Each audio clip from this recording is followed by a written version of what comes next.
நிறைய பொண்ணுங்களோட எதிர்பார்ப்பு கணவன்ட்ட என்னவா இருக்கு அப்படின்னா, என்கிட்ட கொஞ்ச நேரம் அன்பா பேசுங்க, என்கிட்ட ஒரு நல்ல வார்த்தையில பேசுங்க, என் கூட சந்தோஷமா இருக்கிறதுக்கு ட்ரை பண்ணுங்க, வெளியில போகும்போது என் கைப்பிடிச்சு நடக்கிறதுக்கு ட்ரை பண்ணுங்க. சோ இந்த மாதிரியான சின்ன சின்ன விஷயங்கள் தான்.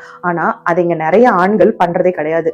காரணம் என்னன்னு கேட்டீங்க அப்படின்னா, இதெல்லாம் பண்ணாதான் லவ்வா, இது பேர் தான் லவ்வா, இப்படி எல்லாம் எங்க அம்மா எல்லாம் பண்ணது கிடையாது, நான் பாக்குறவங்க எல்லாம் இப்படி இருந்ததே கிடையாது, நீ தான் நிறைய எக்ஸ்பெக்ட் பண்ற, உன்னோட தாட்ஸ் தான் ரொம்ப அதிகமா இருக்கு அப்படின்னு சொல்லும் போது பொண்ணுங்க என்ன ஆயிடுறாங்க அப்படின்னா, ஒரு ட்ரஸ்ட் இல்லாத ஒரு சிச்சுவேஷனுக்கு போயிடுறாங்க. அதாவது நம்ம லைஃப் இந்த மாதிரி தான் போகும், நம்ம லைஃப்ல வந்து ஒரு சந்தோஷம் இருக்காது, நம்ம நினைக்கிற எதுவுமே நம்மளுக்கு கிடைக்காது. அப்படிங்கும் போது ஆட்டோமேட்டிக்கா என்ன ஆயிடுறாங்க அப்படின்னா, அவங்க கிட்ட இருந்து டிட்டாச் ஆக ஆரம்பிச்சிடுறாங்க.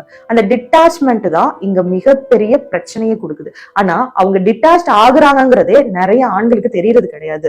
காரணம் என்னன்னு கேட்டீங்கன்னா, நான் பிஸியா இருக்கேன், நான் நிறைய விஷயங்கள் பண்ணிட்டு இருக்கேன். சோ அப்படி இருக்கும்போது ஒன்ன வந்து பார்த்துட்டு இருக்க முடியாது, உன்கிட்ட இருக்கிற குறைகளை வந்து என்னால சாக்ரிஃபைஸ் பண்ணிட்டு சாட்டிஸ்ஃபை பண்ண முடியாதுங்கிறது நிறைய ஆண்கள் சொல்றாங்க.